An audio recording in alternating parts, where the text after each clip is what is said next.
Assalamualaikum warahmatullahi wabarakatuh.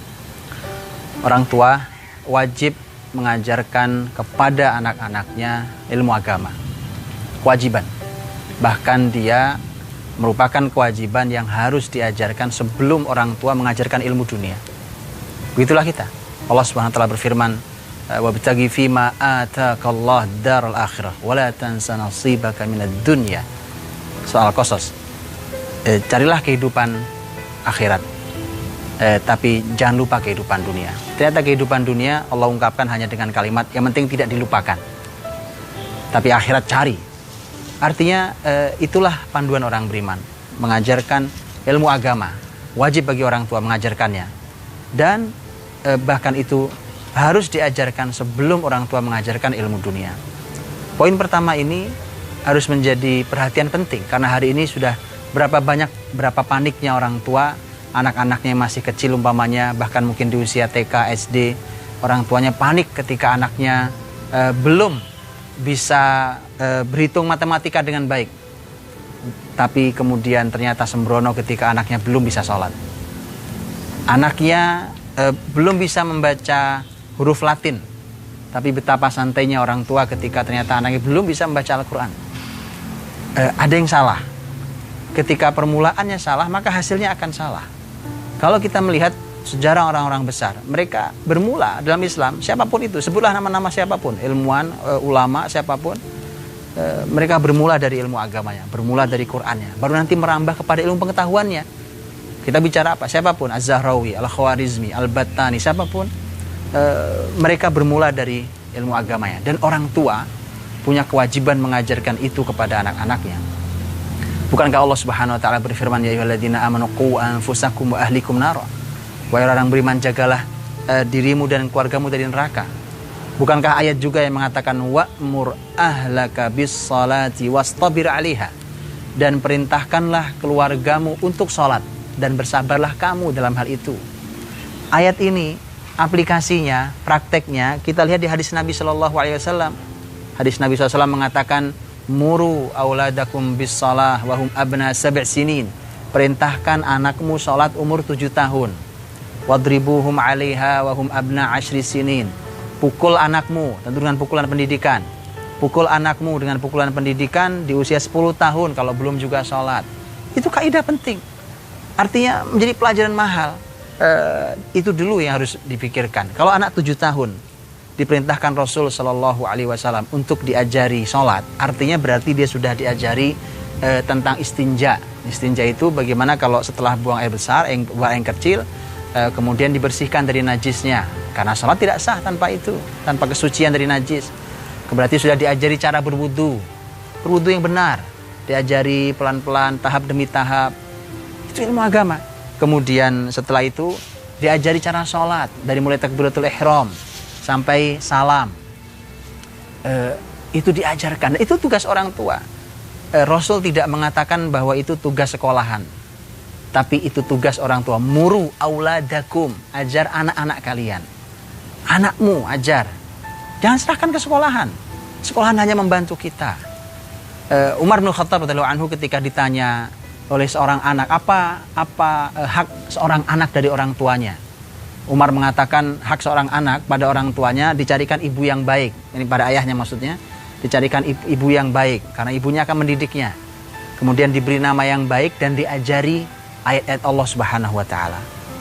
Quran kita yang ngajarkan. Mengapa harus diserahkan ke orang lain? Anak membaca a, ba, ta, sa sampai bisa baca Al-Quran. Di tangan kita mereka. Mereka harus belajar ilmu agama ini. Bahkan kalau kita mau melihat lebih tinggi lagi dalam sejarah kebesaran Islam, ketika keluarga benar-benar keluarga yang istimewa, karenanya lahir anak-anak istimewa dari keluarga-keluarga itu, maka banyak ilmu yang selesai di keluarganya. Seorang anak bisa hafal Quran dari ayahnya langsung, 30 juz hafal Quran dari ayahnya, menghafal ilmu ini dari ibunya, menghafal kitab ini dari pamannya, dari bibinya. Subhanallah. Artinya itu tugas kewajibannya. Untuk itulah ketika kita sebagai orang tua, maka mari perhatikan ini adalah sebuah kewajiban. kewajiban yang sama sekali tidak boleh diabaikan, yaitu kewajiban mendidik atau mengajarkan ilmu agama kepada mereka. Dimulai dari hal yang paling penting. Dan paling penting harus kita mulai. Kalau kita tadi melihat bahwa kita mulai diperintahkan untuk mengajarkan tentang akidah ke anak-anak kita. Tentu dengan bahasa anak-anak, bukan bahasa buku. Anak-anak harus dikenalkan tentang Allahnya, tentang Robnya, dikenalkan tentang surga Allah Subhanahu Wa Taala. Ini iman pada Allah, iman pada hari akhir. Dikenalkan nanti berikutnya pada nerakanya. Dikenalkan, karena itu semuanya panduan utama, kunci utama. Lihat bagaimana Rasul Shallallahu Alaihi Wasallam ketika mengenalkan kepada cucunya, dikenalkan kepada cucunya itu Hasan, ketika Hasan memakan korma, dan itu adalah korma yang tidak boleh dimakan oleh Hasan karena itu korma sedekah, dan keturunan Nabi SAW tidak boleh makan harta sedekah. Nabi SAW harus mengajarkan itu tidak benar, nak. Secara agama tidak benar, secara syariat tidak benar, maka dipaksa untuk dikeluarkan oleh Nabi SAW dari mulut Hasan. Diajarkan itu, dan mengajarkan ibadahnya. Ibadah terbesar, utama, pertama adalah sholat. Maka diajarkan sholat. Di usia 7 mulai diperintah, ayo sholat nak, sholat. Ayo ke masjid, laki terutama, ayo ke masjid. Ini sudah tiba waktu zuhur, asar, dan seterusnya. Itu tugas orang tua. Penting tugas orang tua. Karena orang tua yang nanti akan ditanya di hadapan Allah Subhanahu Wa Taala tentang bagaimana mendidik anak-anak itu. Nanti diajar, mereka dibimbing akhlaknya. Lihat Quran, Al-Quranul Karim. Ketika kita bicara tentang nasihat orang tua pada anak, langsung terbayang oleh kita nasihat Luqman pada anaknya dalam surat Luqman. Dan lihat bagaimana Luqman mengajari anaknya. Diajarkan semua ilmu agama, dari mulai akidah. Ya bunayya la tusyrik billah, nak, jangan berbuat kemusyrikan, jangan menyekutukan Allah. La tusyrik billah, inna syirka la dzulmun azim. Kemusyrikan itu kezaliman, yaitu sifat aniaya yang sangat besar. Diajarkan. Kemudian nanti diajari tentang ibadah. Perintahkan untuk ibadah, diajari akhlak. Wala tusa'ir khaddaka linnas, umpamanya. Di antara nasihat Luqman, jangan kau palingkan pipimu dari manusia. Artinya ada akhlak. Akhlak yang diajarkan kepada seorang anak oleh ayahnya. Quran memberikan potret itu. Dan itu semuanya adalah merupakan peran dan tugas orang tua.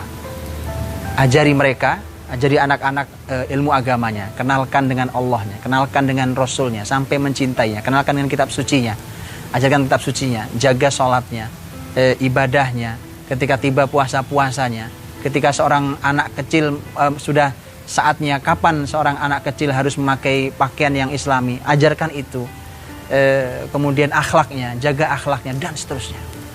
Itu adalah tugas orang tua. Nanti ketika sekolah yang tempat di mana mereka belajar membantu kita sebagai orang tuanya, itu benar, itu bagus.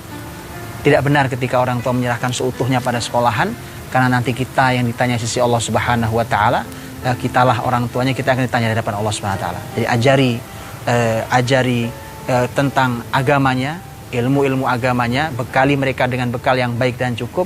Baru selanjutnya nanti kita ajarkan ilmu-ilmu dunianya, karena dunia hanya untuk tidak dilupakan, sementara akhirat harus dikejar, dicari betul. Mudah-mudahan Allah Subhanahu Wa Taala memberikan kepada kita generasi yang mengenal agamanya. Setidaknya kalau kita meninggal, siapa yang akan mendoakan kita? Nabi menyebut amal yang tidak pernah putus diantaranya adalah waladun solihun yad'ulah, anak soleh yang bisa berdoa buat kita, untuk kita, bukan orang lain, anak kita sendiri yang berdoa untuk kita. Ini semua adalah anak yang mengerti ilmu agamanya, yang paham betul agamanya. Mudah-mudahan Allah kabulkan permintaan kita bahwa kita diberikan anak yang soleh dan solehah. Wallahu ta'ala alam bisawab. Assalamualaikum warahmatullahi wabarakatuh.